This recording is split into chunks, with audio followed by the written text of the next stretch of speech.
Good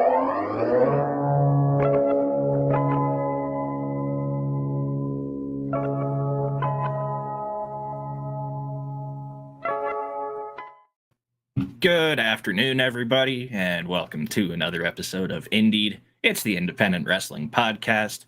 I'm Mike Hamley, here with you every week, as always, to talk about independent wrestling with the faces you know and love from all around the world of independent wrestling. And we are definitely going to do that this week.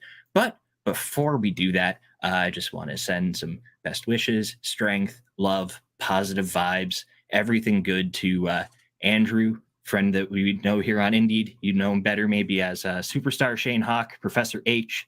He's the executive producer of IWS, International Wrestling Syndicate in Montreal.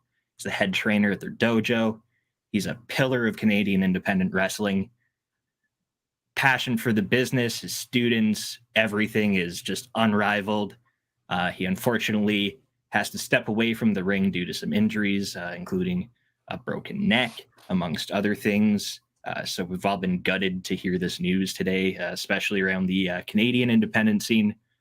But, you know, to his credit, like he said, he did win 3 titles with a broken freaking neck. So he is the executive producer of Montreal's IWS, International Wrestling Syndicate. They're making their international broadcast debut as part of the Fight Plus subscription service on Saturday, July 15th, this Saturday, with their show Scarred for Life. We've got PCP Crazy F and Manny stepping out of retirement again to team with Lufisto to take on Bussy in what's probably going to be one of the wildest matches in all of 2023. Also, Shane's Pro Wrestling Tees link is in the video description below. So if you can, you know, go get some merch, support the homie, please. He's going to be out of action for we don't know how long, and wrestling is his source of income. So if you can buy some merch, sign up for Fight Plus and watch the fuck out of the show on Saturday. And let's help a good person, a good brother in a time of need, please. And on that note, again, welcome to Indeed. Got the homie Righteous Reg here with me always to talk some indies. How are you doing, my man? In the building, it's your boy, your favorite rapper, your favorite writer, your favorite podcaster, Righteous Reg, here to talk the best independent wrestling of the week, of the year, of ever. Very excited to be here. Very excited about the week that passed and the week that's to come with independent wrestling. There's a lot of really dope things going on in the midst of this crazy world of professional wrestling. So it's great. And we have a friend here joining us today too, Mike. I'm very excited about this. Yeah. So if you've gone to any wrestling show, probably in the Chicago or surrounding area, if you've ever been to Big Gay Brunch, you have most likely heard the voice of Val Capone, either calling your favorite matches over commentary, announcing the action in the ring, doing a whole bunch of stuff in various capacities around independent wrestling. Because, you generally, if you have one job, you have a couple of hats that you're actually wearing. The only way to go. No one has one job, like except for some of the wrestlers that are just like, I'm just coming to wrestle. But even the other wrestlers will have like 10 jobs. If it's in independent wrestling and you're back there, they're going to have you doing something at this point, right, Val?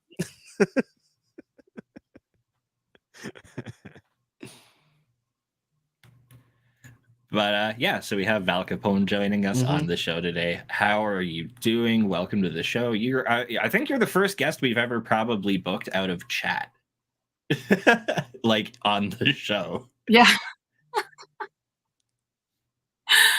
I'm doing pretty awesome, all things considered. You know, the weather is a little rough here in Chicago. I know that's shocking to hear, but yeah, it's a little rough today in sweet home Chicago, but I'm doing grand. And I'm glad that we were able to make this work out scheduling wise. I know the 3 of us have like crazy schedules going on, so I'm stoked that we were able to make it work, all in the name of the love of wrestling. So Yes. yeah, absolutely. I'm like so stoked because, first and foremost, I'm like a triple threat or whatever you want to say. But at the end of the day, I'm just a big old lady mark. And I love me some independent wrestling. So, yeah, I'm stoked to talk wrestling with you guys. This is definitely the place to be if you love independent wrestling. So we're glad to have you. Let's real quick kind of get your resume on screen, so to speak. But look at that. that's it's kind of a who's who list of some of the best promotions in independent wrestling currently I or see past. Warrior Wrestling on there. I think is that Warrior Wrestling I Yeah. see. Oh look at that. Hey. Aw, I Hey, Wow. love what's up, Warrior Warriors so Wrestling? much. They let me do so many rad things. It's not that they let me do, it's that they support me in doing. And actually, here's one of my very favorite titles that I've ever Oh. earned. No. Yes. The foam title. Yeah. Let's go. They support me in doing so much that I started out coming on board, I think 2017 as a backstage correspondent with Warrior, where I just got to like live the dream and just run around and cut promos with so many awesome talents.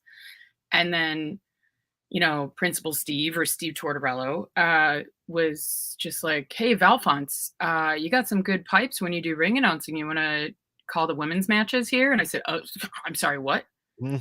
And he said, well, we want to showcase the strength of women's wrestling because, it's not just the women in the ring, it's the women around the ring holding the cameras, running around backstage, running the shows, and also ring announcing. So Mhm. you want to ring announce the women's matches? I mean, you could do other matches too, but I know that you are like a diehard supporter of women's wrestling.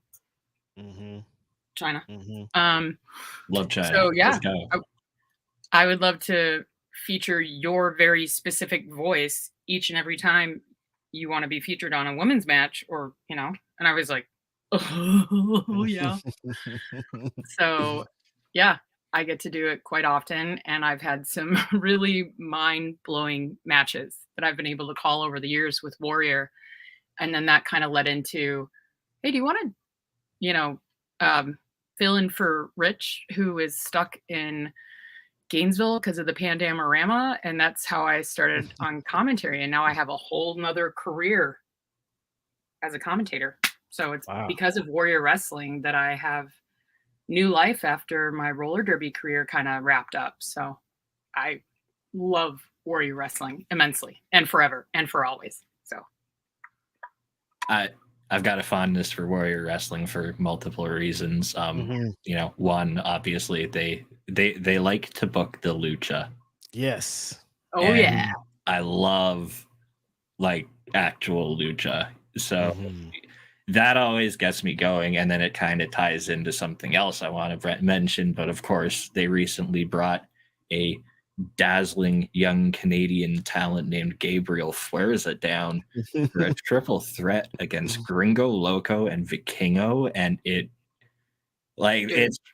one of those things where like, especially with, speaking of Shane Hawk, actually, the discourse of how he mentioned recently that it's more difficult to be an independent wrestler in Canada because of how hard it is to get into the next closest major market outside of your country, the United States.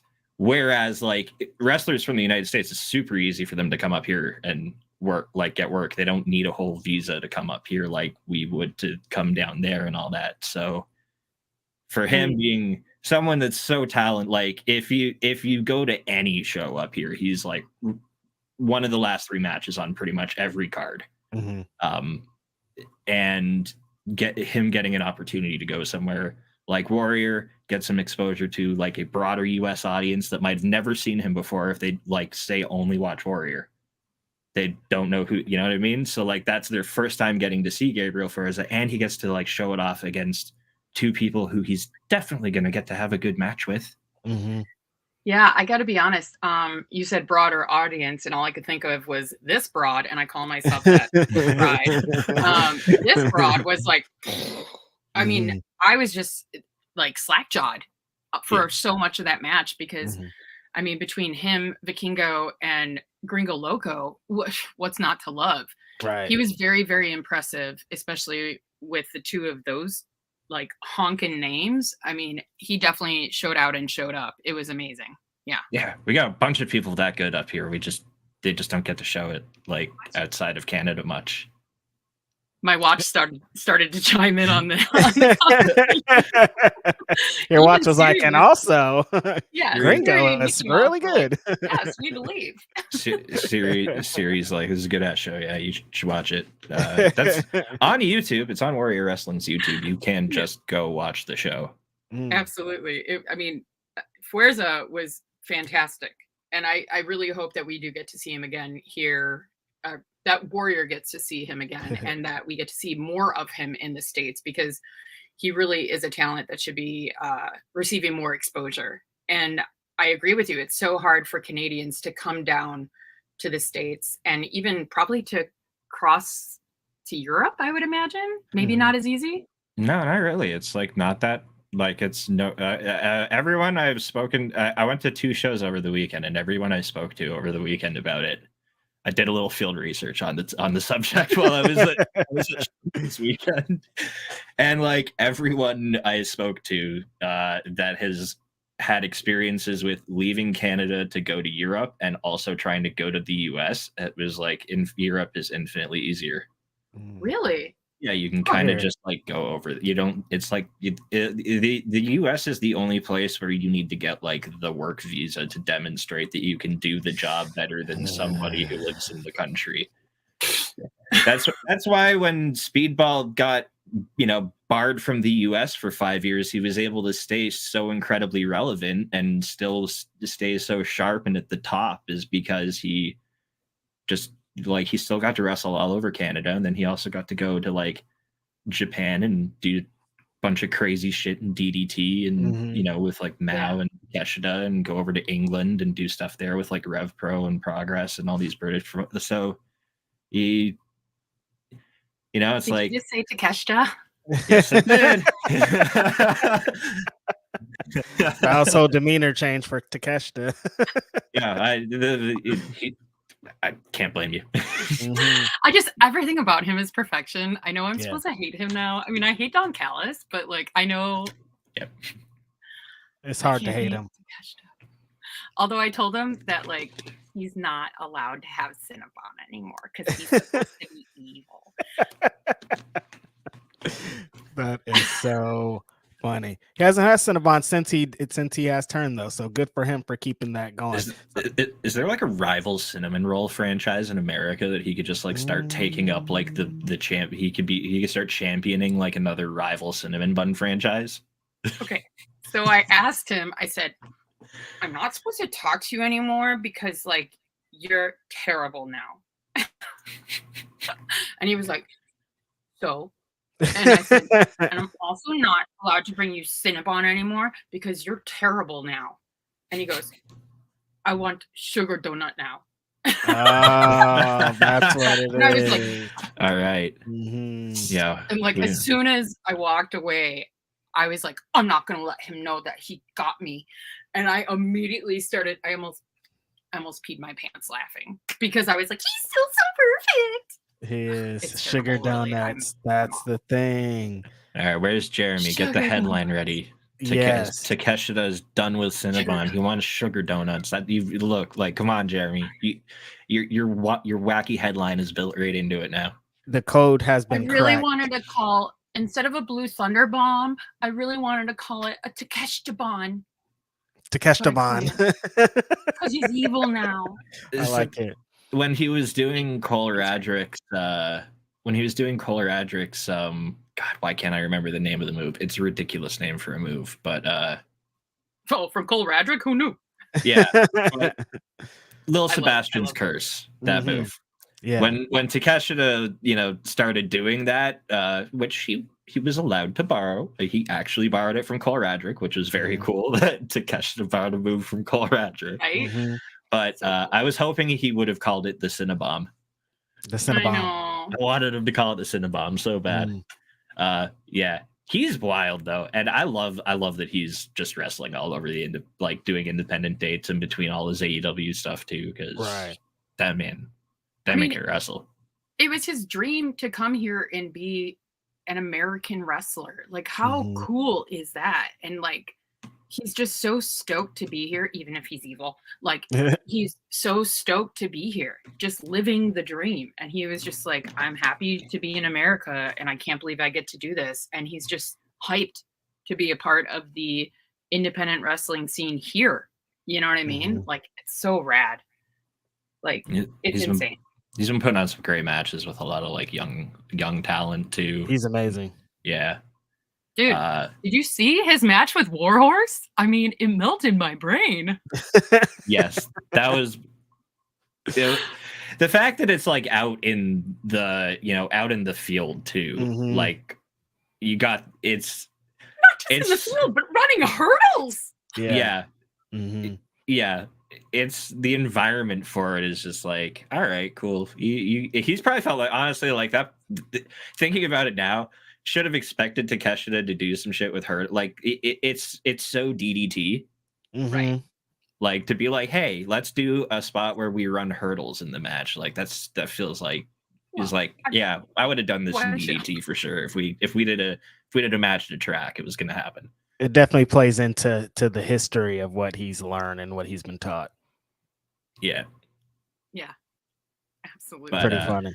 And just, I mean, Warhorse has already had children. He's fine. He's had at least one pony. It'll work out for him. It won't be too bad. So Val, you we're talking about Chicago, very hotbed of professional wrestling. Talk about how important it is to be able to represent in so many different great Chicago promotions out there, and how rich the Chicago independent wrestling scene is at the moment. Well, honestly, Reg, that's one of the reasons why I feel like the luckiest lady alive, because I get to work with so many like bitchin' promotions, and we all kind of work together, which is very cool, because I know a lot of cities maybe don't always get along, and all promotions don't. Not the best. Yeah, definitely not the best. And I'm not saying that everybody's like kumbaya, bro, but I mean, I get to work with freelance. I used to work a lot more with freelance underground, but now that it's baseball season, that can't really happen as often because I work at Wrigley Field. And I work with Warrior. I work with Second Wrestling. Zello Pro is kind of on hiatus, but I was doing Zello Pro too, and now I just, I'm really stoked to announce I get to add another promotion to my fantastic array of awesome.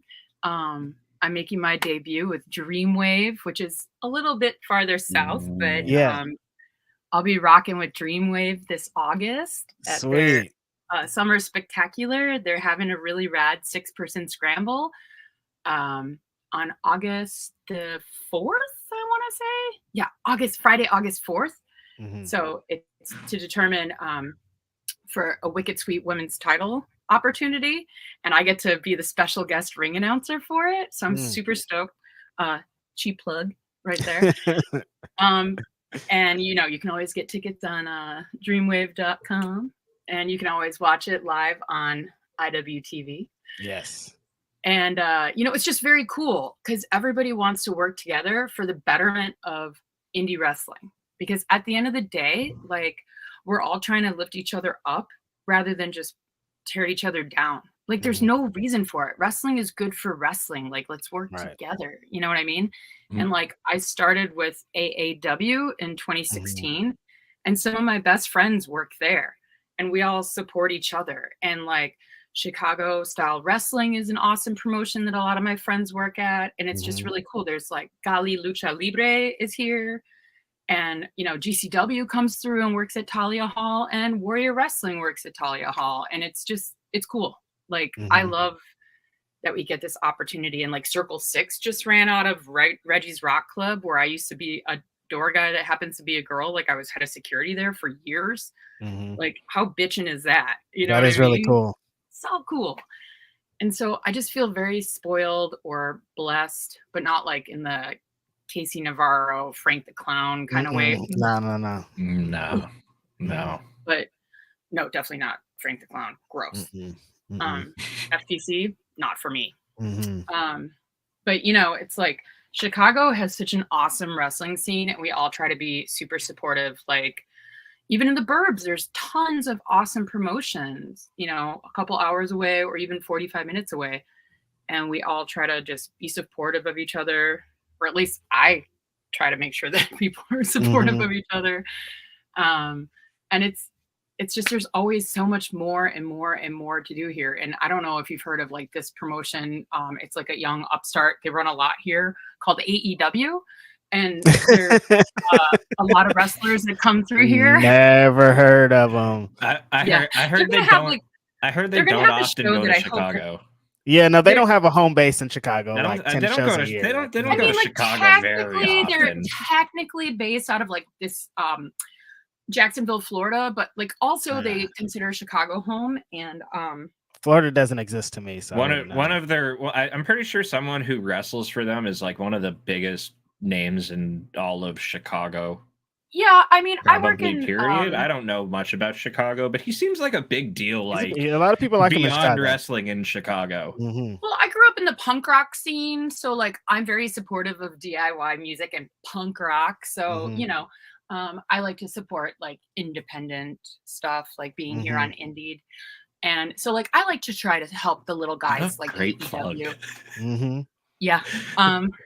I mean, that's why I'm going to their very small show that they're having at this new arena in a city called London. It's called Wembley Stadium. Not that many people are going to be there, I think. Hopefully they'll have some tickets that sell. I don't know. Supposedly not. Yeah, I heard they were only going to maybe get like 30K and like a bunch of tarps. Yeah, I think that they might have like a lot of I can maybe bring the Bella cutouts.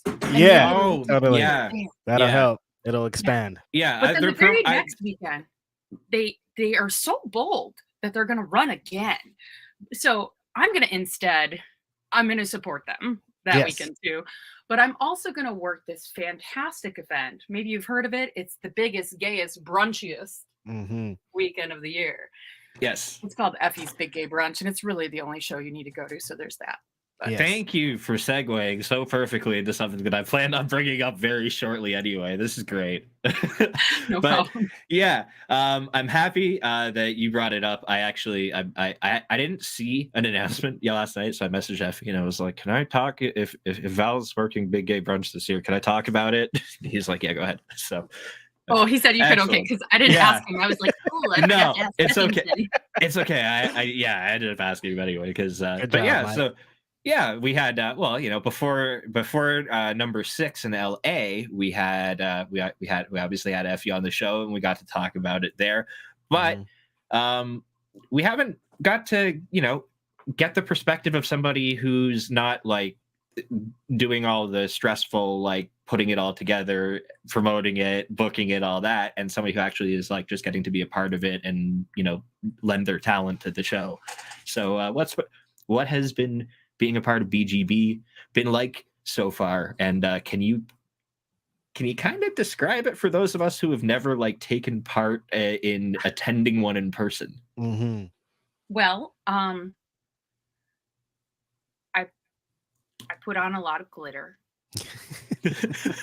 I drink a lot of coffee and a lot of water. The end. No, right. I will tell you, last year I had a rough time personally because I'm struggling with long COVID still. So that's why I was like, dang, I forgot to ask Effy if I'm allowed to talk about it, because he typically will do like announcements of all talent. And generally the voices on the mics, we're like the last to be announced because realistically, let's be real. Like I love what I get to do and I'm still shocked, floored, like what that I get to do this, because I truly do have the best job in the business. Is it the easiest job? Absolutely not. Is it the best job? Hell yeah. Because I get to talk about something that I've loved since I was a little girl. You know what I mean? That being said, I'm not selling tickets. I may sell some, don't get me wrong, because it's always cool when I see people in my t-shirts in the audience. That blows my mind, bro. But it's the people that are in the ring and that are doing the fighting, that are doing the wrestling, that sell the tickets. Those should be the first announcements, always. Right. But he still likes to do a big reveal of who's going to be on the show every year. And so I don't want to say who my partner's going to be, but I will say that we are magical. And I will say that I take a lot of pride in the fact that I've been a part of every US big gay brunch since day one. I was not on the big gay block, which the fight forever. I was not on that. Much love, Terry Funk. Happy belated birthday. And I was not part of the UK big gay brunch. But last year I was struggling immensely with long COVID. I had a very, very, very, very bad, rough time health-wise. I had just had spinal tap because I had brain issues. And that's why I wear these beautiful blue light glasses. I don't actually need glasses. These are simply blue light glasses. I have perfect vision, as I am a perfect vision. But and it was really hard on me. So when I do glitch and when I do space out, I do apologize, but I'm struggling pretty gnarly with this brain disorder that long COVID gifted me. And that was at the height of when I was dealing with my diagnosis. So for me, it was such a gift to be a part of it. But I almost wasn't going to do it because I wasn't sure that I could deliver what I expect of myself on the mic. But I know that there are people that like expect me to be there and to be that cup of joy that I get to bring each and every time I'm on a wrestling microphone. And it like means a lot to me to get to do it. And like the love that I get to give, but the love that I receive is so important. And when you ask what it's like, that's what I would say. It's all about the love. You know what I mean? Every single person that's in that room is there with intention of love, whether it's they're looking to find the love that they don't have from people in their everyday life, or that they want to share the love from the community, or they want to share, and by the community, I mean those of us in the Alphabet Army, or in the wrestling community. You know, maybe it's just people that just want to see damn fine wrestling, because it's not just about being queer, you know, whatever part of the flag that you fly. But it's also just badass wrestling. You know what I mean? Yeah. And getting to showcase names that you've never heard of. Like some of the people that I got to work with at Big Gay Brunch 6 in LA, like I wasn't familiar with Richie Coy. And oh my stars, did I just fall for them? Like, whoa, they're so spectacular. I was like, who is this? They were so great. Like, that was me while I was watching Fred Rosser and Karam. Yeah. Oh. Yeah. Oh, that match was so good. Yeah. And you know, and getting to tell that story was so important. And to be, even though I wanted to slug Karam, but like to like know that that's exactly what they were meant to do in that moment. But that moment was so important for them because they just had recently come out and realized that this is what they needed to do for them. And that's why Big Gay Brunch is so important and so essential. And so last year at All Out is what I'm talking about, when I was not feeling 100% because I was having so much pressure on my brain from fluid. And I was like almost going to bail. And I said, suck it up, Buttercup. There's people that are relying on you. And as soon as I came through the curtain in my little like polka dot rainbow dress, and all these people were like, Val, hi. And people were like hugging me as I was skipping down the aisle. And afterwards, people were like, thank you so much. You have no idea how much it means to me. You know, and like I had a friend of mine who's a furry, who I actually met at Forbidden Door at United Center. And I happened to be front row because I didn't expect this, because I didn't know if I was going to be healthy enough to go to that show. So I didn't actually buy a ticket. So somebody was like, hey, Val, I know you've been struggling a lot with your health. So I bought you a ticket. So I thought I was going to be in like the nosebleeds, and I didn't care because I was like, thank you so much for the free ticket. I appreciated it. And then when they emailed it to me, it was front row, and I was like, Mm. what in the what now? What are you for serious, dude? Mhm. And he was like, yeah, you've been through hell this year. Like, That's right. you lost 70 pounds in like less than 3 months. You know, like I lost all my muscle. Like I used to be an athlete. Now I'm like, ooh, Mr. Burns. Mm. Like, and actually I was 2 people away from Will Washington, which was awesome. Hey buddy, congrats on your Yeah. new job at that small promotion. Cool Yeah. guy, yeah. I hope one day That's you true. guys make it. Maybe Yeah. you'll get paid more than a hot dog and a handshake. Yeah.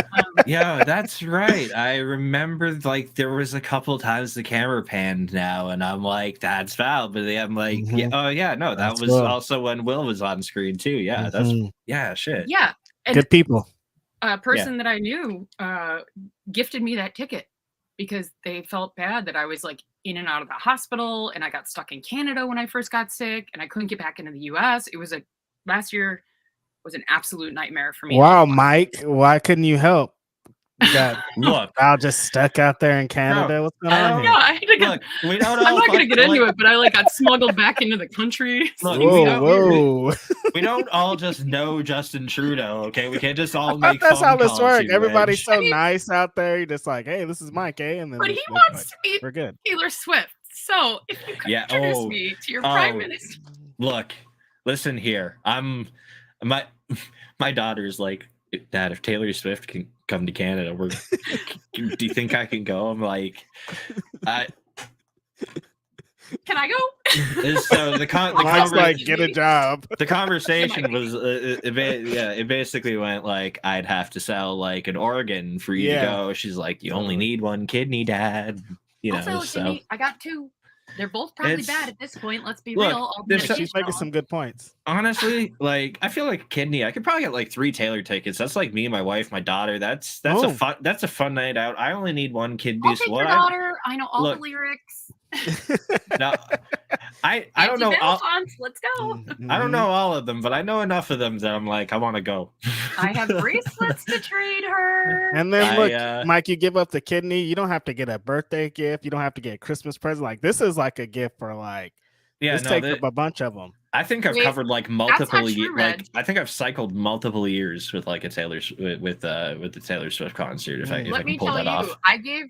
I gave my dad Game 3 of the World Series at Wrigley Field for free, Wow. and I still get him Father's Day presents and birthday What? presents. That's like 10 at Wrigley Field. That's like at minimum 10 years worth of gifts. Bro, right there, bro. I got offered $10,000 a ticket, and I gave it to him for free. Exactly. And I still buy him presents. Yeah, I had a Daughter, ever. I had a similar experience in reverse where I was gifted a ticket to Game 2 of the NBA Finals when it was Raptors and Golden State. Wow, you went? Oh yeah, Holy shit. oh yeah. But when I was Can I outside, remind you, when I was 108 years?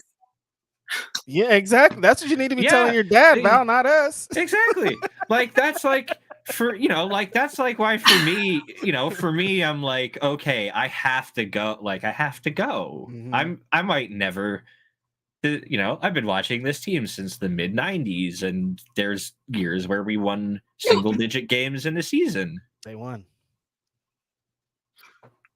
The mid 90s was not 1908, Mike. I get that, but like also baseball. I adore you, my friend. But I know. this is not me trying to one up you. This is me 180ing you. Yeah, 1908 is crazy though. 1908 is crazy. I'm more so mean like people were trying to like offer me ridiculous sums of money outside of the arena for my ticket, and I'm yeah. like, ooh, but no. Damn it. Well, so to get back to my very tangential comment, my friend Yes. Sam very kindly protected me from this gentleman who was egregiously grab-assing women at the Forbidden Door. And his name, like, yeah, this person was trying to grab people's butts, and he Jeez. eventually like got kicked out or started another fight or whatever. So I made friends with this gentleman who protected me and a few other women. He was very, very kind. And, I was in the seats where like Okada came over the barricade, and I went, I love you. And he went, and I went, no, I love you. And he went, hi. And I was like, I'm pregnant now. But no, that's not real.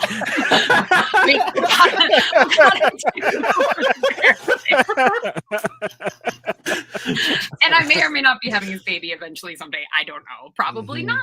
But Yeah. Okada, I'm here. I don't. That could be how that works. I don't think so, but it could be. I don't know. I went to a Chicago public school, so I don't know how it works. I went to a California public school, so I'm in the same boat. I'm in Canada. I'm in Canada. I could teach you guys. Like if you need help. Yeah, definitely. They gave us I don't textbooks know. like fucking. They gave us textbooks in like fourth grade. But so my buddy, he was like, "Hey, do you think it'd be cool if I wore my fursuit?" And I was like, "Hell yeah, it would be." Yeah. And he ended up being on the hard cam the whole time, and he was the furry Cassidy. Mm. Oh, Did y'all see okay. him? Oh yeah. He was so dope. Yeah, And that so is like, dope. not only is it like a place of love, it's an ultimate place of acceptance. Right. It doesn't matter if you're, straight or gay, if you're a furry, or if you're not sure where you belong. Like anywhere on the LGBTQ plus IA spectrum, flag flying or not, as long as you're a cool person that is ready to have a good time. And if you want to be covered in glitter, you just let me know. Yep. Hey. And do you like brunch? Then buy a ticket. You must have a ticket to the show, but you can also buy a brunch ticket to pair with it in advance. So that way the lovely Megan, who is, I think, maybe the brunch mistress again this year. I'm not sure. Sorry if I'm misspeaking, Effy. But she sure was last year for All Out Weekend. And she made a fantastic brunch. But yes, it is a party. Sorry to get back, but the train is always late with me, but it eventually reaches the station. No, it's okay. The train like repeatedly falls off the rails on this show anyway. So Yeah.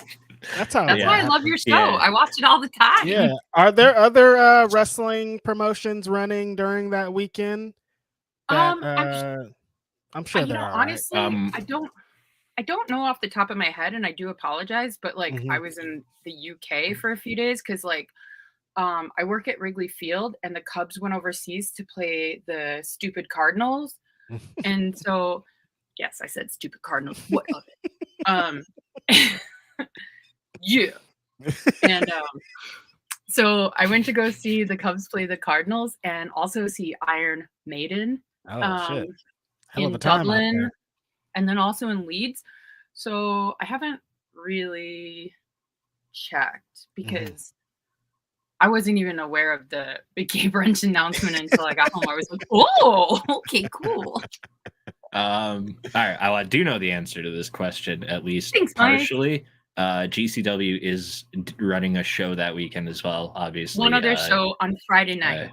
Say You Will is returning this year for a show on Friday night. I would imagine there will probably be like they usually do a Black Label Pro crossover that weekend as well. Like they did 2 cup stuff, 3 cup stuff. They did 4 cup stuff last year. So the reason why I made that stink face is because I was like, I wish there was more shows. So there's normally a GCW weekend, which is why that's what I was asking. Yeah. Usually there's that's why I went because I was really stoked to get to be like the Jagoff that was wearing pink sequins and a pink flannel in a GCW ring last year because I thought it was really funny. I don't know. I just thought it was funny. I was like, yep, I'm that girl. Well, this is like, so they have the show announced for Friday night and brunch is Saturday this weekend. Yeah, I think it's condensed. So it's Saturday afternoon though. This is usually the weekend when they'd also do like their Art of War games. Yeah, right. And but so that's why I made the stink face, Mike and Rich, because I don't think that there's any other shows. In part, because I think that somebody in this chat's missing a big opportunity. I don't know why you guys aren't running a show out there. Somebody in this chat. So, I think that things will be announced, which is why I'm not allowed to say anything. But I don't think there are any more shows. And apologies if there are GCW.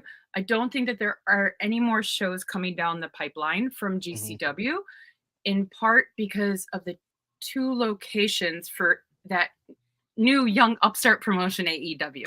Oh, true. Yeah, they're not doing that like outskirts Hoffman Estates Oh, thing. right. They're in They're the actually city doing the this United time. Yeah. Center that Correct. weekend. Bill's very excited because they're in. But then they United are City. also running, like on Wednesday, they are running the arena out of town. No, they're doing Wintrust in the town, insides of Chicago. No, actually, sorry, gentlemen. There is a beautiful plaque that has been placed on the side of the building. And if you would care for me to, I will gladly take a picture and send it to both of you. Okay. And I said use because I'm from Chicago. It is on the side of the building when it was called Sears Center.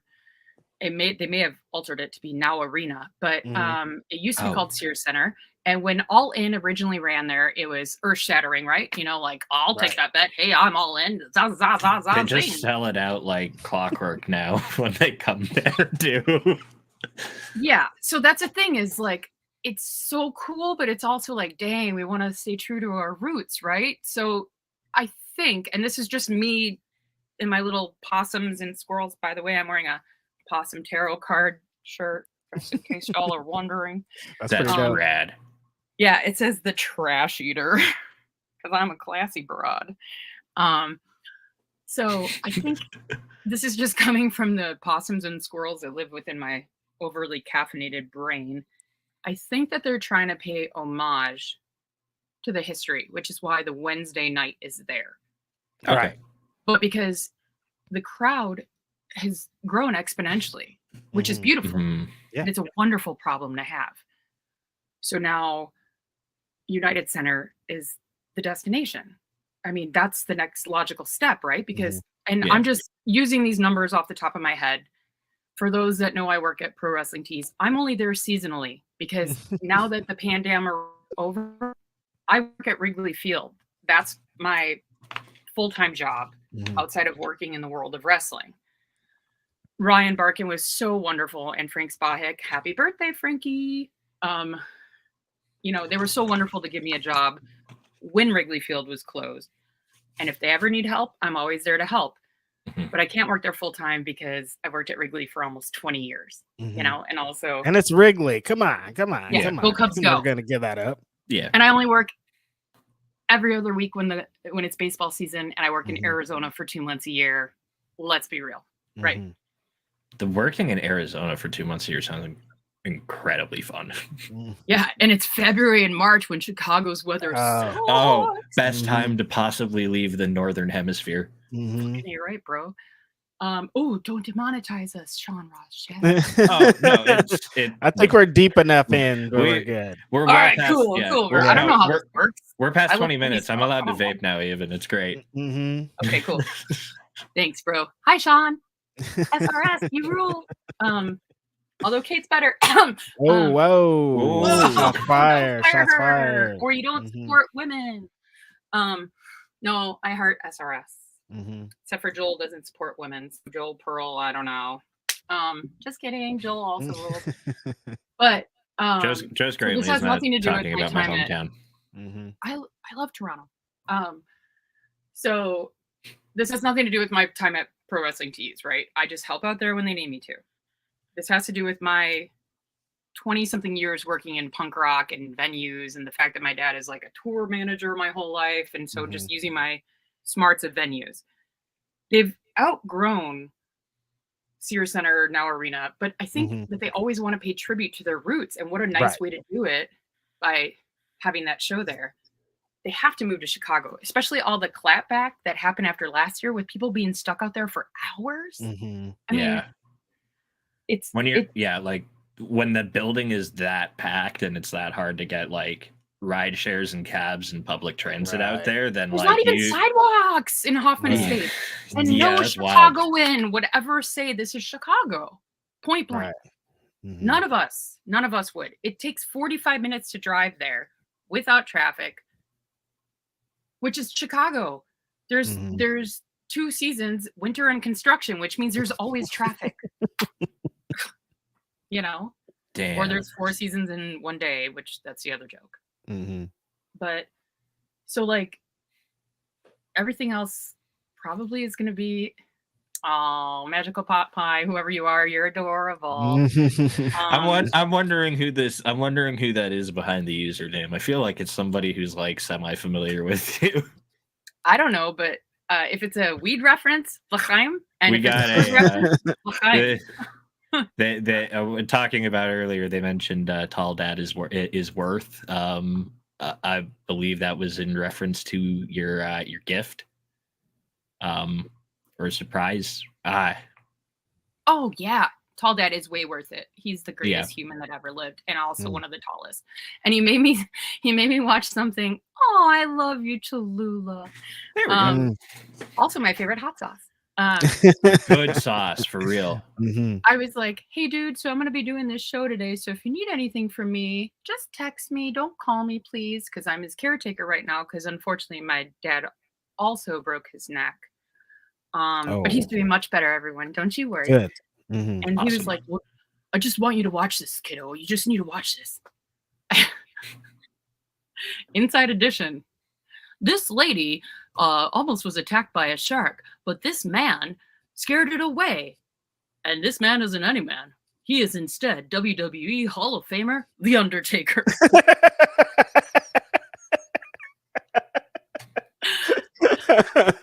I did see that news story about The Undertaker saving his wife from a shark. So my dad's like, no, you have to watch this. Wow. I didn't even hear about this. This is a thing. What? But the best part is this lady, never mind, it's Michelle McCool. Michelle McCool. Oh, God. This lady. This pro wrestling wife, aka this lady. This lady. Okay. Thank you, Inside Edition. We're getting lots of love for Tall Dad in the chat. There we go. Yeah, this is now Tall Dad chat. And if you want to support Tall Dad, his t-shirts are also on prowrestlingtees.com on my page. Oh, for real? Because true story, Trent Reznor wanted to buy one of his shirts. Oh shit! So I kind of put him on my page.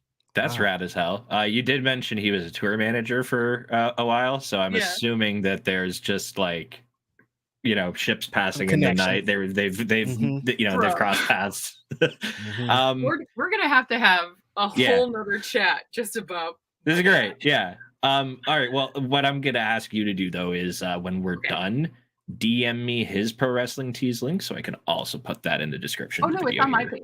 Oh, it's on your page too? Okay. Yeah. But I mean, I could put it in the video description here on the show. Yeah, it's just. Or go to Val's page. Her Twitter's right there. You'll find it. You'll find it. There we go. Either way. ProWrestlingTees.com. I think / my name. I don't know. I hate the internet. I hate the internet. I'm just not good at it. It's hard. No, both my parents were roadies. My dad did 2 tours of Vietnam, and when he came back, he was like, F that. I don't want to be a part of it. I used to hang out at bars and work with bands because his name is Jolly Roger because he was like 6'11" my whole life, basically. He's like 6'8", 6'7" right now because, he's 75, so you kind of shrink as you get older. 6'11", that is a giant man. That is Tall Dad. Yeah. And Word. yeah, people are always like, then who's your real dad? I was like, GTFO, that is my real dad, fool. I'm only the short guy got hit by a semi and lived in a car accident, And I'm like 5'9.5". It's not my fault. I'm as tall as Charlotte Flair. I just don't look like it because I don't have long hair or something. But so when he was a kid, he used to get called the Jolly Green Giant, And so one day he's working with Kiss, and Gene Simmons goes, Jolly, what's your last name? And he tells him our family name. And he goes, well, that's stupid. You look like a pirate because he's got long hair and he's got a tattoo here and a tattoo here. And he's 7 feet tall. And so he goes, you should be Jolly Roger. So that's it. Yeah. And Gene Simmons gave that to him. Yeah. Wow. Yeah, isn't that weird? That's wild. And, yeah, crazy, it's great. Honestly. I'll share some pics with you dudes later when I can figure out where the hell they are. Imagine being like, hey, where'd you get your nickname? Oh, Gene Simmons gave it to me. Yeah, so that's the craziest hell. Like, on a Tuesday, just like Gene Simmons gave me my nickname, bro. But it's funny because like in front of the Kiss plane, like their private plane, my dad's like escorting out Ace Frehley because my dad was like in charge of babysitting Ace Frehley for a while. Wow. And he's as tall as Ace Frehley in his 6-inch leather heels that he used to wear. He's actually taller. Yeah. No, I hear 6'11" and like like that like I'm 6'5", so like anyone who's taller than me, I'm just instantly like, oh, this is cool. I love like I love it when people are taller than me. This is the happy time. It was not cool when I was trying to date in high school. Yeah. Oh, It was yeah, no, it was already challenging because I was already like 5'9.5". Yeah, So I was already taller than you're every guy and a girl. 6'11" dude come stepping out of the house. I'll see you tomorrow. I can't. I'm not hanging around. Yeah. Oh my god, yeah. You just knock on the door and he Especially answers, when and they're you're like, like, "Hi, I'm "What are here." your to see intentions with my Val." Yeah, and you said he did 2 war. He was in Vietnam too. No, dude, Oh, I'm yeah. not. I can't. No way. Oh, yeah, I bro. can't compete Yeah. with any of You this. can understand why Noelle Foley is like one of my best friends because nobody Mhm. in the world gets our lifestyles. No way. Yeah, no, for sure. Absolutely. It's great that Noelle Foley is one of your best friends. It's so unfortunate that Frank the Clown is probably around all the time when you're hanging out with her, though. No, he can't stand the two of us being together, Oh, mainly because there you go. like, see how like high energy and giggly I am? This is how she is too, because she's like a sweetheart. And I think that she just feels bad for him because, like, you know, like when you see that sad, pathetic, wounded animal on the side of the road, Yeah. and you're like, oh my gosh, I should nurse this pathetic creature back to health. Even this needs love. That's Frank. Like we're gonna shoot Frank a little bit about when I did my Twitter poll a few weeks ago about the best manager on the Indies. A lot of people were talking about Frank the Clown. Listen, so. I'm not saying he's not good at managing, but I'm also not saying that he's not a jagoff. He seems pretty awful. Like I couldn't imagine like trying to go to brunch with him. Oh, I can. Bring We it live back in my around. car. Yeah. Warrior Wrestling, like, yeah, there. I don't think we could say it any better than clown emoji equals poo emoji. Yeah. Warrior Wrestling, once again, correct. Yes. Yeah.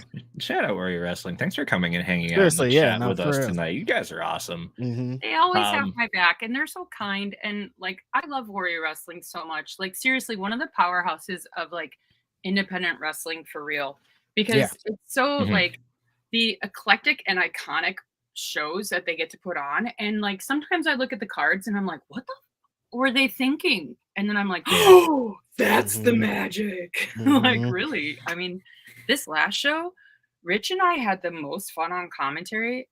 Like, ridiculous. Like, we were just giggling the whole time. And can I tell you, we were sponsored by Manscaped. Oh, you got to just like pitch ball razors the whole time and the shit. That's great. That makes the night easier. About ball spray and so long. Yeah. Oh man. Yeah. That's like you could probably just have the best time talking about ball hygiene on air too, which is like carte blanche to talk about that on the air. That sounds like a great night. Men's roller derby. Let me tell you. So we probably wish Manscaped exists at that point in time.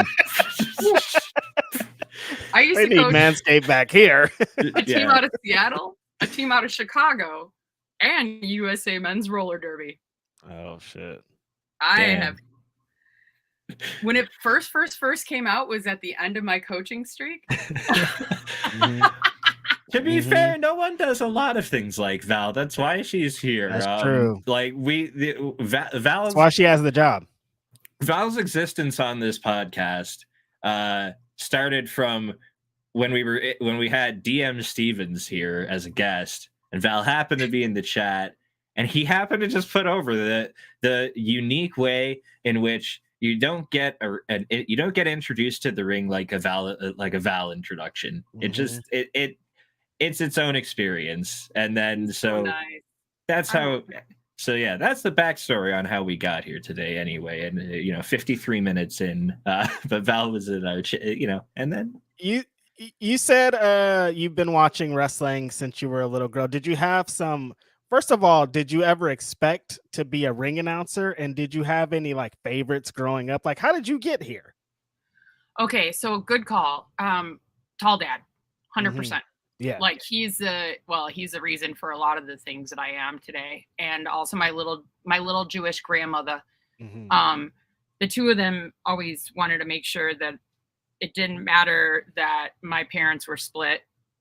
I always had like stability, even though he Right. was always on the road. And so like Irish Catholic giant father, little teeny Jewish grandmother, you know, like always had stability no matter what, no matter whose household I was in. She would always take me roller skating, and he would always take me to rock and roll and baseball and football and hockey and basketball, which is why I'm such a jock douchebag that loves music, you know. So he claims that I was going to see Moose Cholak and The Claw and like The Crusher and like all that when I was like 3-4 years old. I'm like, well, that's cool, Dad, because I definitely remember being 3 years old. But I don't remember 3 days ago. Let's be real, dude. Right. You know how many times I've been hit in the head? Because I don't. And I don't even smoke weed, man. I don't care that he does or that y'all do. Like, I support it. That's my reason for my bad memory. Like 100%. I definitely take gummies to help with the brain issues at night because it certainly helps me sleep well. And also all the joint pain and spinal stenosis and waiting to get my knee replaced and my shoulder replaced and all the roller derby injuries. But I've had a lot of concussions between getting hit by. Oh, thank you, Warrior. I'm very sad. I usually think it's the one dimple, but I'll say it's a new haircut. Combination. Right. But age 7 is when I recall seeing my first show. And it's funny because, as I mentioned, my dad was a tour manager or production manager or security, or he would be doing load in or load out. Like I grew up at the Rosemont Horizon, which is now the Allstate Arena. That was like my playground when I was a little girl. And my grandmother lived in like Des Plaines, so that was like right in the backyard. And so whenever my dad would come home from tour or bands that he would work with would be playing there, I'd always be there. So I remember being at WrestleMania 2. So everybody do your math on your abacus. And you can figure out how old I am now. I'm not ashamed of my age. I'm 44 and I'm damn proud of it. You look great. For some reason, you're not allowed to be proud of your age as a woman or in this industry. And I think both are garbage. So own up. It's fine. Anthony Rizzo's good number, 44. So I remember being at the Horizon because we toured with Ozzy a bunch when I was a little kid. And when he escorted out the British Bulldogs for the tag team match, that's why I thought we were there. And my dad was like, no, it's because I was the LD for the Slammy. And I was like, what? So my dad was like the lighting director for the original Slammies. Oh, shit. That's crazy. Like, that's right. Yeah, I used to work with Dusty all the time. And I was like, I'm sorry, what? So, yeah. Wow. So you're born into this pretty much. Yeah. This is all inevitable. I feel like I need to interview Tall Dad. Tall Dad got the real story. He's got some crazy. Man, he sounds like a just sit and talk. You could just tell you stories for hours kind of person. He needs to write a book, it sounds like. Does he have a book? No, but people keep trying to get him to. And I hope that he does at some point because he really truly is such a fascinating person. And he's also my favorite person on the planet. And the years of experience that he's had, he's lived so many lives. Like I always feel like I've lived so many different lives, but when I sit and I talk with my dad, we just laugh and make fun of each other and are like I'll be like fuck off, and he's like, hey, I like golf. Like that's the kind of relationship we have, you know. And I'm like, that's cool, man. You know what I mean? Like we make fun of each other all the time, and people were like, do you guys not get along? I was like, no, this is us making fun of each other. And like we watch sports all day, and he likes wrestling, but he's like, oh, are you watching wrestling or are you watching the true wrestling? And I'm like, sumo, Dad, and he's like, sumo. Like, and oh my! I thought you were gonna say some like 1980s like Jim Crockett promotions or some shit. No, sumo. Sumo. That's awesome. And he's like, hey, you know how much is in that guy's envelope? I could tell you. And I'm like, okay. And so my goal is to get over to see Wrestle Kingdom and then also time it so I could stay for a sumo because he's so tall and his legs are so bad after all these years. Like, he's still walking and getting around, and he's still badass. Even with his broken neck, he's still getting around. But flying would be very difficult for him to get to Japan, I think, because he's so big. Like, and he's not like hefty. He's just tall and large, you know. He's actually a slim 297, I believe. I think he's under 300 now. But anyway, so yeah, my first show I remember seeing was the Chicago, technically Rosemont branch of the triple cast of WrestleMania 2. And I say one of the most important matches for me, even though now that I'm an adult and I know so much more about wrestling, and I've seen, you know, Speedball Mike Bailey versus Brian Keith at Logan Square Auditorium. So I know what a good blow your mind match is. So it's kind of like a hot garbage match now, but Velvet McIntyre versus Not So Fabulous Moolah is truly one of my favorite matches, even though it's kind of a hot garbage match. Because that changed the course of my life forever. Because I remember going, Daddy, girls can wrestle? And he was like, of course you can, little kiddo. You know, kiddo, you can do whatever you want. If you wanna be a tough girl, you can be a tough girl.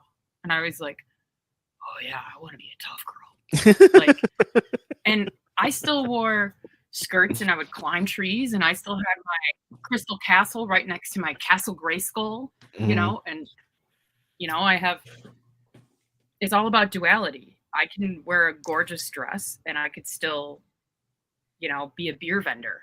Like, I could be glitter and I can be grime, and it's okay. Women can do both. Men can do both. Non-binary. You can do anything. Let's do everything. You know what I mean?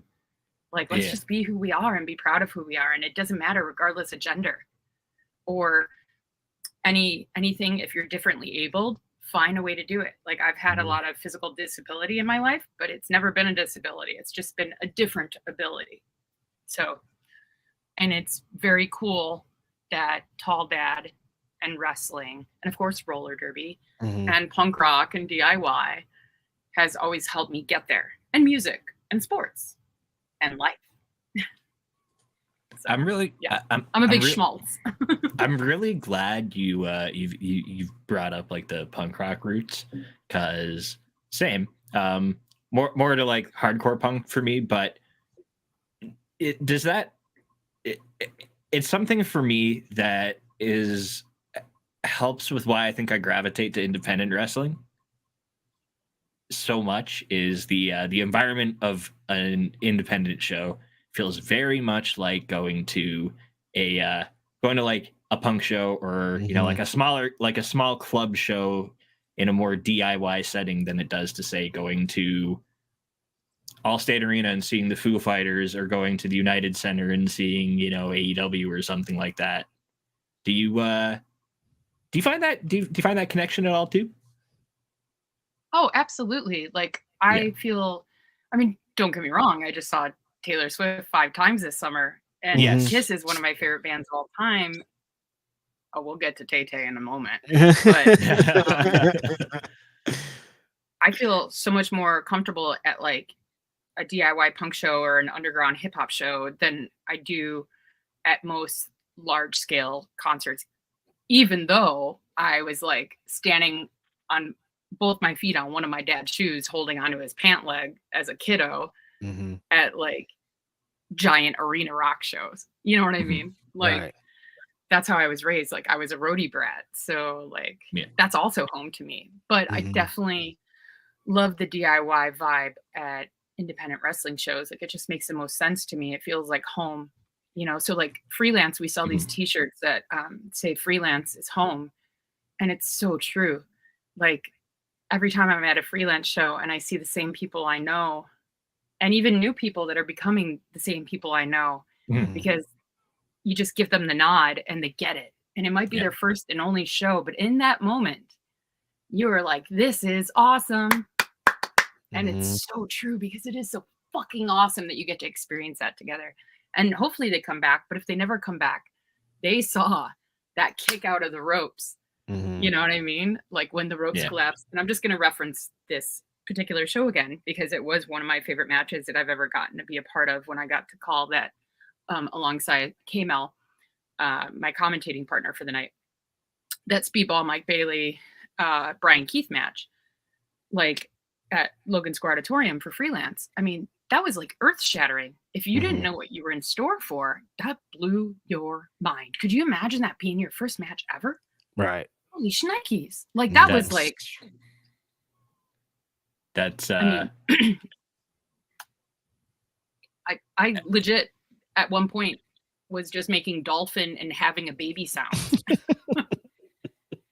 that honestly, it's very reminiscent of an experience I had over the weekend. I went to one of my local. I went to two shows this weekend. Actually, I had two of those experiences, I should say. Nice. I went to check out. I'm gonna put over some local promotions real quick if you don't mind me taking a little segue off the path here. But I went to Crossbody Pro Wrestling out in Cambridge, Ontario, which is about an hour outside of my hometown of Hamilton. And they're run by Ben Ortmans. Big Ben is angry. If you might see him if you're in the independent Twitter sphere. But there were some matches on that card, like Matthew Grant and Tyler Thomas, who thank you to Matthew Grant and Mark Shaw and JT Kirk for the carpool out there.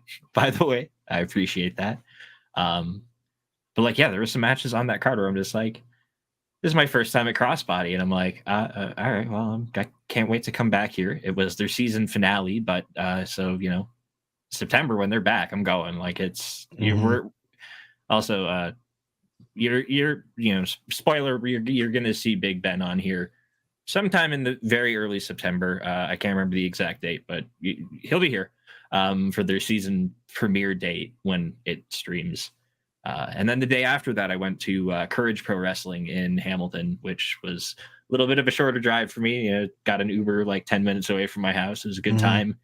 And again, I saw so many great local talents from around here. This show had some talent from America coming up for it as well. So I got to see Tyler Bateman lead one of our locals.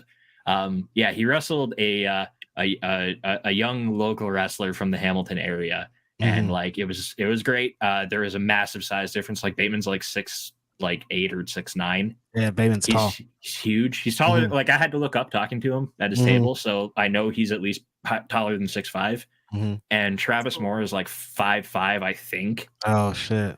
So he was leading him, but big experience gap between the two, and just like seeing the way that Bateman like led him around in the match and like just was chopping him down and beating the crap out of him, but like Travis was getting these little comebacks, and every time, but then he'd get shut down, but every time the comeback got just a little bit bigger and a little bit bigger, and the crowd was like, we were all like, you could just feel the emotion in the room and the support building for Travis as he's taking this beating and on the way through his comeback, and then just being in the room and feeling the celebratory moment where when he actually gets the W, and we're all losing our minds. And then Akira and Masha Slamovich for Akira's first MLW middleweight title defense was the main event of this show. And I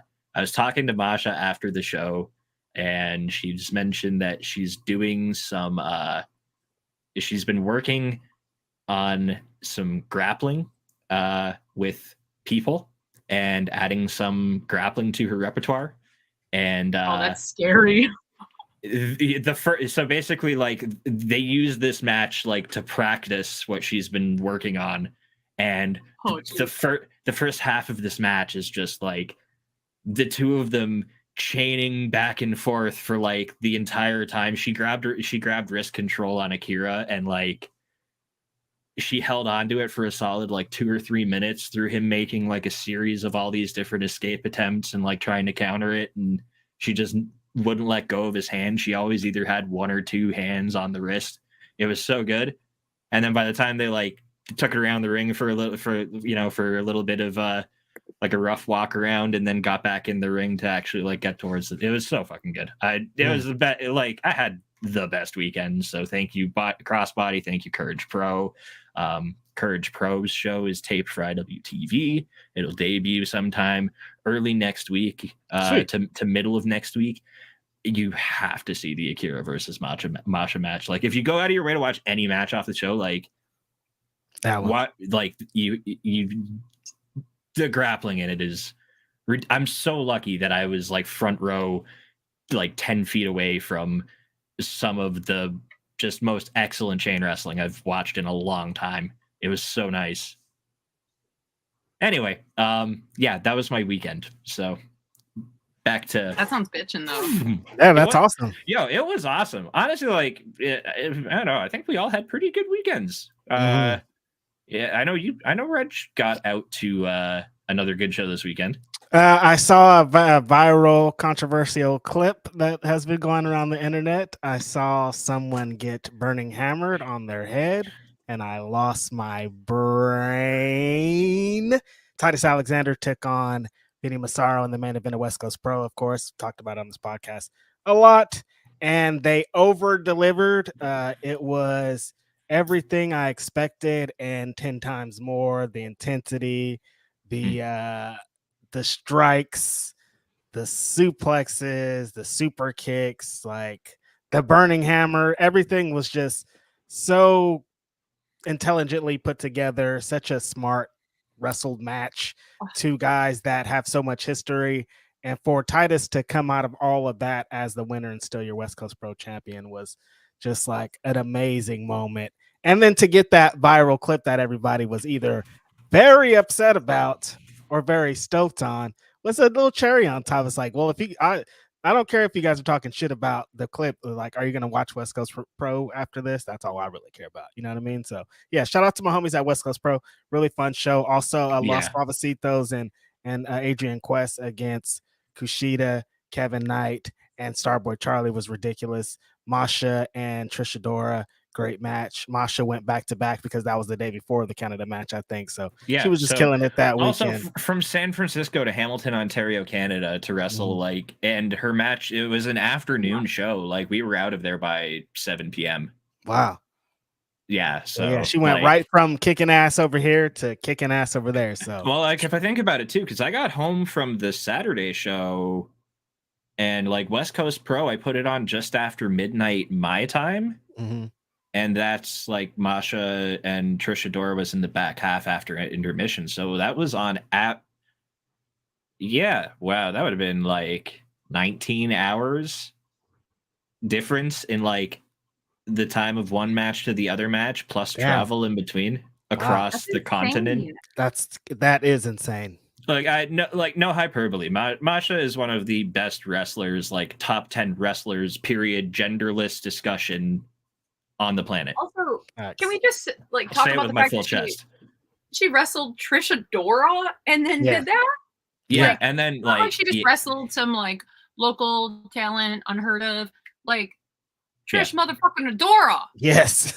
yes. Newest member of the infantry, Trish Adora. Facts. Dude, also, can we talk about that Fuji's tip? Oh, my Fuji God. Shirt is insane. I need Fuji's. it. Oh, I need it. God, my brain. I was just when I saw that, I was like, oh my God, they did it.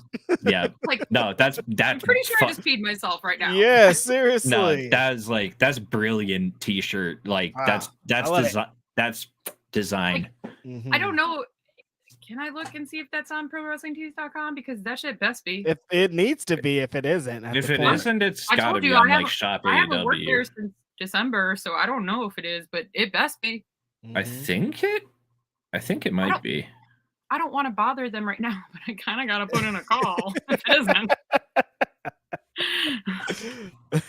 People would buy that though. It really should be. Like, okay, it is. It is. Okay, cool. Because I was just I'm like, not even joking. People really will buy that. All right. Oh, absolutely. I know it's your birthday, Frank, but you better get this up on here. All right, it is. It is, y'all.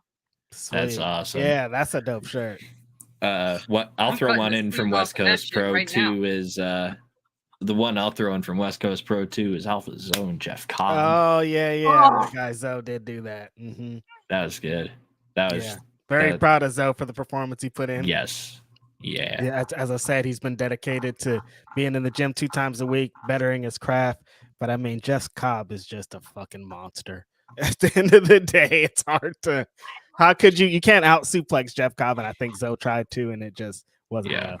I'm happy that they both got to hit a sidewinder on each other. Mm-hmm. Yeah.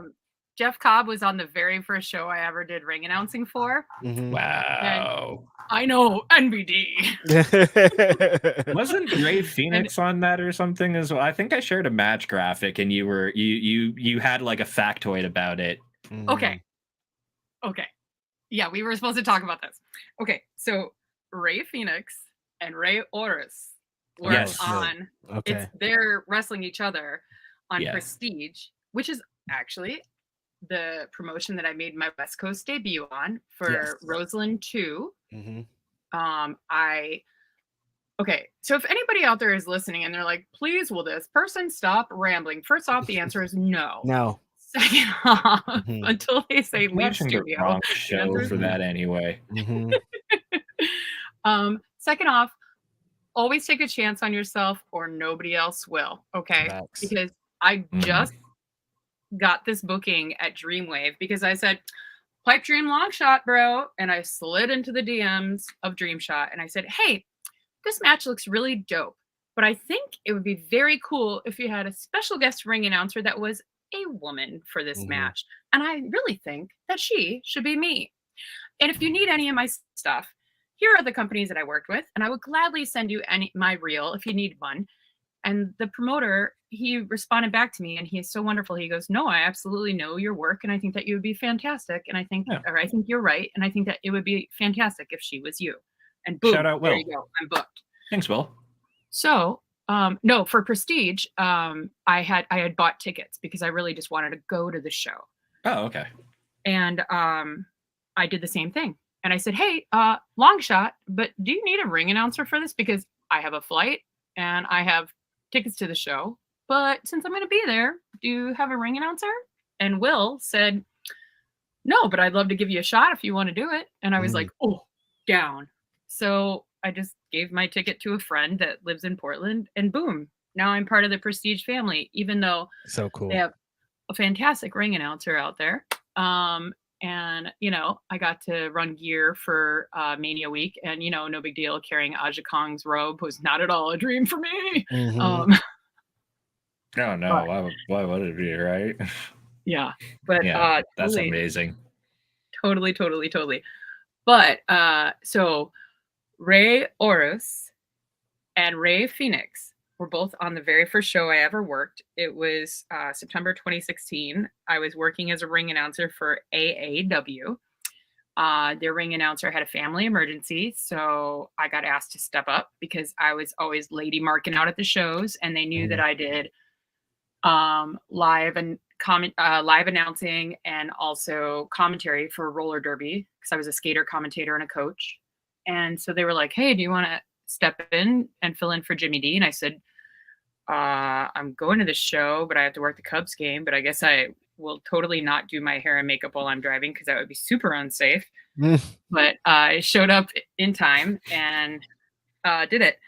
But that show, my very first match was Ray Oris versus Prince Mustafa Ali. That was my very first match. And Ali X'd out because he bounced off the barricade and split his face open and his eyes went that way. Oh, shit. And the ref started doing this. And I was like, oh, what the fuck do I do? What do I do? What do I do? I mean, as a lady mark, I knew that this means injury and it's real. It's not any sort of storyline, anything. It's like, no, this is for real. Get medics out here. Yeah. But I also had an injury because I tore a bunch of ligaments in my right ankle.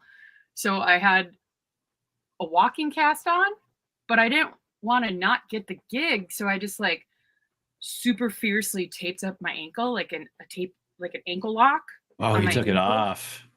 And I wore these Harley motorcycle boots that I had. And I like tightened the hell out of the straps on it. So like I could not move my leg at all. Like I did not have any feeling in my right leg, and legit for the first time ever. Now that, and I've told this story a lot, but now that I'm telling this story out loud, maybe that's why I had nerve damage in my right ankle that I had to have surgery on in 2020. It might, Shit. it might not, it like might not have, had nothing to do with it. I'm pretty sure playing roller derby for 15 years, like doing it as my push foot. Yeah. Is why. Yeah. That. Oh, hello. Sorry, I'm supposed to take cover. Yikes! There's a tornado warning. Oh shit! It's fine. I live in the attic. I live in a loft in the attic, and there's a lovely skylight right there, which is definitely going to crash in. No, I'm just kidding. It's fine. There's no tornadoes in Chicago. It doesn't happen. You're right. Okay. Yeah. But so like I had this gnarly ankle injury. I had the belt on my lap because we have to ring the bell, keep time, and also call the match. Plus I was wearing a dress. So I'm like, what the hell am I supposed to do? How am I supposed to do this? Because then I have to like hop into the ring and call the next match. It was such a nightmare. But it was also a dream because I'm like, oh my God, this is my first time being a ring announcer. And Ali is so kind.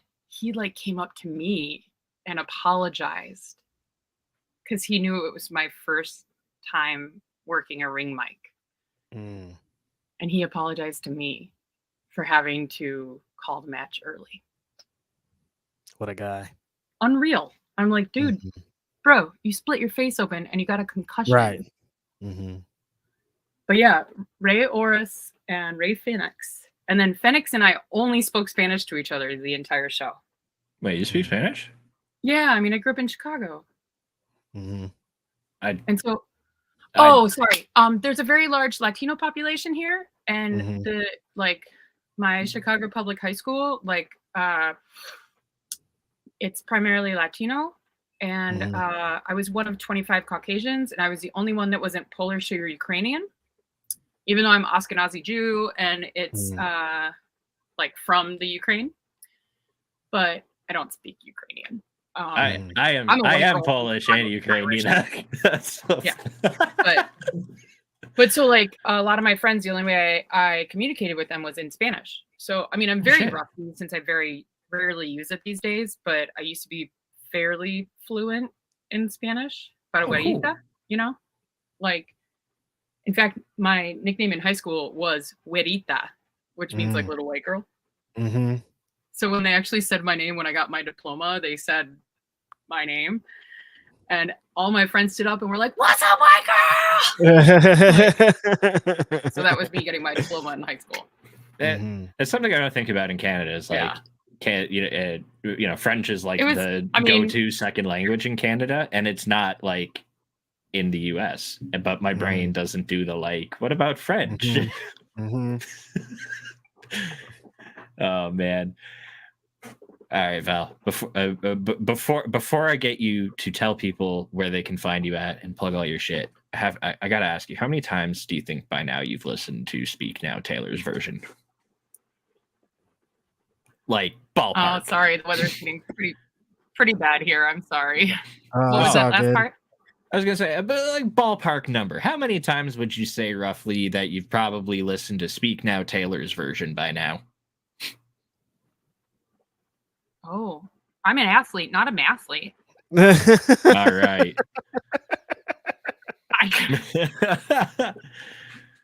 How many hours in the day are there? It's on all the time. Sure. I turned it off to talk to you guys. Let's go. I was getting rowdy and I was like, "Sis, speak now." Oh, geez, I gotta go. I will say that I saw that song live. Where did I see it? Tampa Bay, night one on April 13th.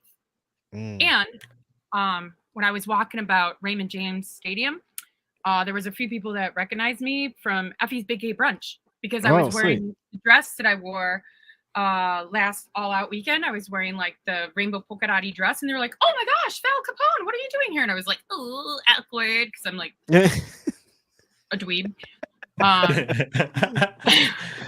Which, that being said, if you ever see me out and about, always say hi. I'm a big dork. in case you couldn't tell from this interview, like I'm like dork. And I always like saying hi to people, and yeah, 99.9 times out of 100, I will be very, very happy to see everyone. And then that 0.1%, I'll probably have a gnarly headache and be like, oh, sorry, oh, hi, you know. But yeah, so like people stopped me and said hi, and we took pictures, and I was like, oh wow. And my friend was like, you're the most famous Chicagoan here. And then we found out that I was actually the third most famous Chicagoan because Michelle and Barack were also at the show. Okay, yeah, there you go. Damn. Yeah, but Taylor did it as part of the surprise songs that night. Much love to Tara. It's mind-boggling seeing how many people are Swifties. Like as people start posting to their social media as the tour tours come through their city, or you know, if the tour doesn't come to your country and you happen to be like the leader of a country and you start a petition to get it to come there. Well, when tickets go on sale, Mike, should you get face value tickets, I know a certain Swiftie that will absolutely come up north. I love Canada. There we go. Yeah, I have. I always have 2 suitcases ready to go because I travel so much. They're at the ready right now because I'm actually about to hit the road in a couple days. But yes, I have my Taylor Swift Eras. ready to go. I love it. I'm going to see her in Australia. I'm very excited. Wow. In February. That's rad. Yeah, one of my best mates was sad that we haven't seen each other in about 10 years' time. And she was like, that's so effed. And we have the matching mouse get ears tattoos. And she was like, we need to figure out a way to see each other. And then like 2 days later, Tay-Tay's tickets were now go on sale soon. And my friend is like on a retreat in the middle of the wood. No cell service, no nothing, except for like 15 minutes a day. She has the internet. And I was like, well, you know, if you score tickets, I will buy a flight. I'll pay for our tickets. You just have to do it because you're in Adelaide and I can't. I'm not about to fake a Australian email that's psycho. Like even I wouldn't do that. Even I have limits sometimes. And she's like, I don't know, mate. I don't think I can. And I was like, I think that's fucked. You should think you can, and then you will. If you doubt that you can, then you've already lost. If you think that you can, then at least try. And worst case, it doesn't happen, but at least you tried. And she's like, all right, I'll do it. I have pre-sale. I'll do it. And then she got only $1,200 per ticket. And I was like, I can't swing that and a flight. She's like, no worries, mate. I understand. And I was like, well, try a general sale. And she's like, you do realize there's only 2 Sydney and 2 Melbourne. Like, this is not happening. And I was like, don't be negative. Positivity is the key to life. That's how I'm still alive. Like, I got hit by a semi and lived. Don't tell me I can't do this. You do it, girl. We got this. Sure as shit, she goes, pack your bags or at least get them ready for a Valentine's date with me. I know it's your favorite holiday, but it's going to be 2 days later. We're going to have a date with Tay-Tay because I got him for February the 16th. She has 15 minutes of internet every day in the middle of the wood. And she scored 2 tickets. I was like, it was I'll meant see to you be. on February 16th. Yeah, that was meant to be. And it's also the power of positive thought, manifestation. Everything you told your friend about positive thinking for getting those Taylor Swift tickets, apply that to all aspects of your life, everybody. Because yeah, it's true. I mean, what's the worst that happens? And like, if you don't believe in yourself, nobody else will. If you don't, like, I'm not preaching, you know, whoa, there's some sirens going on, bro. Oh shit. That's crazy. Shit. All right. That's wild. Maybe I do need to take cover. It's not very dark in here. Yeah, in the name of safety. Val, let's let it. First of all, thank you for joining us. Thank you so much. So much fun to talk to. We could go on probably for twice as long on a ton of other stuff. I still have so many questions. You got to come back. Yeah, we're definitely going to talk and get you back at some point before the end of the year. Absolutely. In the meantime, where can everyone find you? Where are those bags packed for? If there's shows that you're going to be at? Well, the next show I'm working is Wednesday. So it's next Wednesday, July 19th. It's Boca Raton Championship Wrestling versus the World. And we're actually taking on the NWA. I'm super excited. There's like maybe 10 physical tickets left. So definitely follow both NWA and BRCW on all social medias. Oh, that's not too bad. We're getting better, boys. So, and then also I'll be doing all the backstage interviews. I love getting to cut promos with everybody backstage. That's like one of my personal passions. For freelance wrestling, we are debuting at a new venue. It's going to be Avondale Music Hall on Friday, July 28th. Very excited for that show. And then, you can always find me at Second Wrestling when Warrior has another show popping up that maybe you should stay tuned to all the Warrior Wrestling stuff. Just saying, can't say why, just keep an eye out. Of course, as I mentioned, I'm always around. Definitely give me a follow on the Twitter machine. It's at Val Capone, and on Instagram, and I guess whatever Threads. I don't know. But I think I still have it on lockdown because Grandma Capone is not good at the interwebs. So I have to figure out how it all works. And then eventually I'll set myself free. It's at Valfonse, VALPHONSE, because I'm named after Al Capone. Even though Valerie is a fantastic song, that is not my name. Valfonse, like Alphonse. And I think I'm on Blue Sky too. Yeah, if you've got an invite, that's where I am. But yeah, say hi. I'm working on lapel pins because 2 of my really good friends and a bunch of other fans were like asking me about them. And so I started poking around. Kevin Koo, who is in one of my favorite tag teams ever with Tom Guarini. Violence is forever. Great team. Oh my God, yeah. Can we just there's so many good wrestlers that just not enough people talk about. I'm just saying, Violence is forever. Creeps, also one of my favorite tag teams. Just saying. The Runway, also love them. Hello. Second Gear Crew, I cannot ever talk enough about how brilliant they are. Man's Corner, Massive Justice, One Call Manders. Yeah, I just love tag team wrestling. I mean, I don't know. There's so many good. Oh my God, Money, Power, Respect. Yeah. Oh, Marco Mayor and Fabuloso Fabricio, and love to Pollo. Bay Area, baby. Yeah. Yeah. I mean, I want to end up at Hood Slam. Dark Sheik, please bring me in. Yeah, bring Val in. Hood Slam. That's like a perfect combination right there. Yeah. What do you think? Yeah, totally. If I Absolutely. I mean, I feel like she would. I think so too. I think we're smitten kittens for each other. I mean, I love me some Thrussie. Bussy. Forever. Yeah, okay, seriously, keep an eye on Creeps. Because Andy Ripley, They Hulk, phenomenal. And Irving West, phenomenal. If you don't know Creeps, look up Creeps. So good. Look up Creeps. There we go. Creeps are from Southeast. Okay, sorry, I can't stop talking wrestling, dudes. No, it's okay. It's okay. Finch, the Pokemon Poindexter. Okay. There's Jordan Blade, Edith Surreal, Sassy Bullright. I love Sassy Bullright. There's so many names falling out of Val's pocket right now. Blue Nightingale. Sky Blue. Billy Starks. Nick freaking Wayne. Oh, Nick Wayne. Nick Wayne's tonight, baby. Nick Wayne Day. In 26 minutes, it's Nick Wayne. It's Nick Wayne Day. It's Nick Wayne time in 26 minutes. Let's go.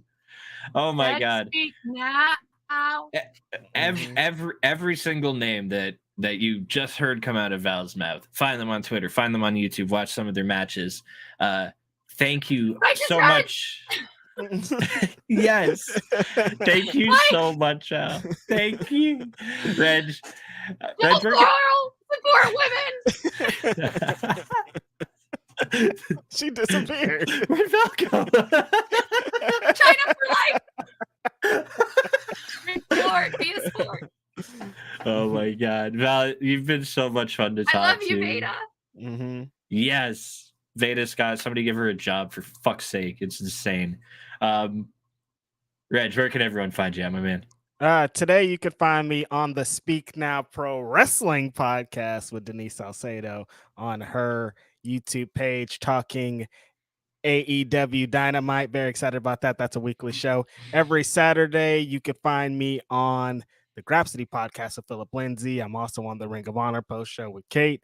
And every Wednesday, I'm here with Mike. We got all kind of great guests, including the one we just had today. It's an exciting time for independent pro wrestling. It's an exciting time for Indeed. So we out here.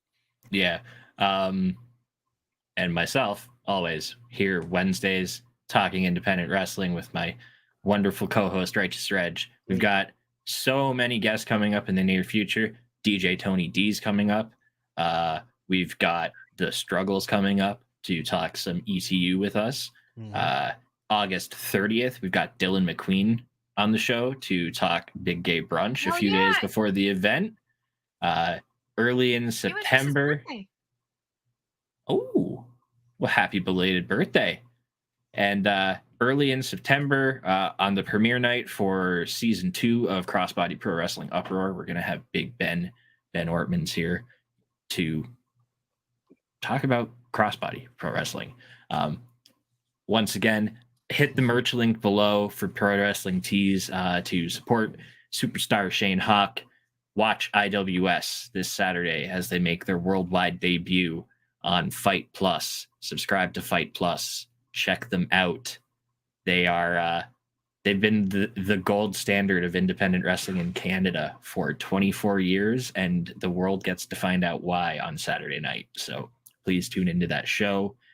Thank you so much again to Val for coming on here with us. You're definitely going to have to come back because I feel like we just barely scratched the surface, and we have so much more we could talk about with you. I have so much weird shit on my desk. Yo, honestly, Hearts and horses. It's like a maiden beer. That's amazing. This is from Oga's Cantina. We didn't even talk about my Disney or Star Wars obsession. Oh my gosh. Glitter? Do you need edible glitter for making weird malorts? Oh, I forgot one more place you can find me, by the way. Sorry. Sundays, Brunch Gimmick, Love Wrestling, and you'll find me around the Love Wrestling Canada channel a little more. Skeletal. Support your favorite local independent wrestlers, support your favorite local independent promotions, buy some tickets, buy some merch. Support Bruce Willis. I'm gonna just hit end and see how long, just keep holding stuff up. See how many things you can get up before the show ends. Let's see how much more we can get in before it ends. Thanks, everybody. We'll see you next week. Peace, y'all.